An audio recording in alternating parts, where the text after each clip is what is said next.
Materia: Tratados internacionales en materia de derechos humanos, evidencia 1. Consiste en representar el caso González Méndez versus México en audiencia pública ante la Corte Interamericana de Derechos Humanos. El presente video, por tanto, es una simulación de la audiencia de un caso real realizado con base en la información contenida en la sentencia del 22 de agosto del 2024 de excepción preliminar, fondos, reparaciones y costas, emitida por la Corte Interamericana de Derechos Humanos en el caso González Méndez versus México, y la propia audiencia del caso González Méndez y otros versus México, publicado en los canales digitales de la Corte Interamericana de Derechos Humanos.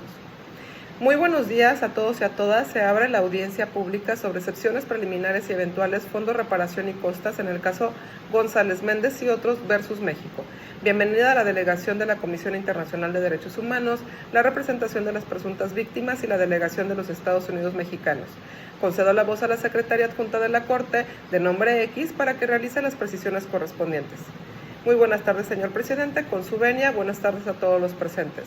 Me permito informarles que el propósito de la audiencia es escuchar la declaración de una de las presuntas víctimas, los alegatos orales finales de las partes y las observaciones finales orales de las comisiones sobre las excepciones preliminares y eventualmente fondos, reparaciones y costas. Damos la más cordial bienvenida a la representación de la Comisión, a la representación de las presuntas víctimas y a la representación del Estado mexicano. Les informo que de conformidad con el artículo 51 del reglamento de la Corte escuchará inicialmente a la Comisión, que dará una breve presentación del caso y expondrá los fundamentos de la representación del mismo ante este tribunal, así como cualquier asunto que considere relevante para esta resolución. Posteriormente, el tribunal escuchará la declaración de la presunta víctima. Los representantes podrán interrogar a la presunta víctima a los tiempos y orden previamente acordados. Los representantes del Estado podrán presentar sus alegatos finales orales sobre las excepciones preliminares y eventuales fondos, reparaciones y costas. La Corte Interamericana presentará sus observaciones finales. Concedo el uso de la voz al representante del Estado mexicano para que haga exposición de sus alegatos orales finales. Muy buenas tardes, presidente, con su venia. Buenas tardes a todos los presentes.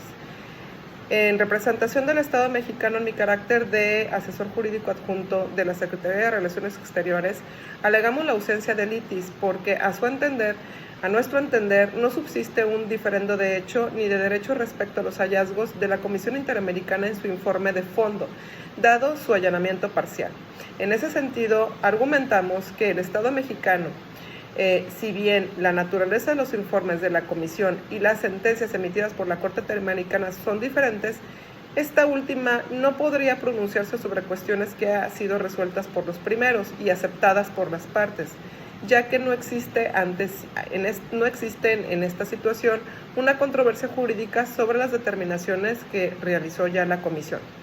En definitiva, nos excepcionamos en el sentido de que en el presente caso concreto la Corte no está en condiciones de pronunciarse sobre las presuntas violaciones que ya han sido determinadas por la Comisión en su informe de fondo, pues se trata de un caso ya resuelto por la Comisión, en el que el Estado ha reconocido su responsabilidad por los hechos atribuidos y ha realizado acciones tendientes a cumplir con las recomendaciones emitidas. Con su venia. Se concede el uso de la palabra al representante de la Comisión. Muy buenas tardes, señor presidente, y a todos los presentes. Esta comisión observa que las alegaciones del Estado relacionadas con las medidas de reparación que implementó con posterioridad al informe de fondo realizado por esta comisión no tienen efecto sobre el ejercicio de la competencia de la Corte en este caso. En ese sentido, consideramos que las medidas que el Estado afirma haber adoptado para remediar la situación denunciada pueden ser relevantes para que la Corte analice el fondo del caso y las posibles reparaciones que procedan.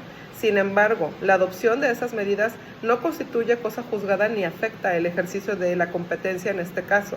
Asimismo, sostenemos que se requiere un análisis de fondo para determinar si la reparación resulta integral o si se requieren medidas complementarias. Precisamos que para que la responsabilidad del Estado no sea declarada sobre la base de un argumento de complementariedad, será necesario identificar 3 elementos. 1. Reconocimiento por el Estado hecho internacionalmente ilícito. 2. Cesación del hecho. Y 3. Reparación integral de las consecuencias de la medida o situación que lo causó. En particular, señalamos que el Estado no ha reconocido todas las violaciones alegadas por los representantes de las víctimas ante la Corte, ni se han reparado plenamente los hechos ocurridos, ya que sigue pendiente el cumplimiento de la medida de investigar, juzgar, sancionar a todos los responsables, así como el conocimiento de la suerte o paradero de la víctima.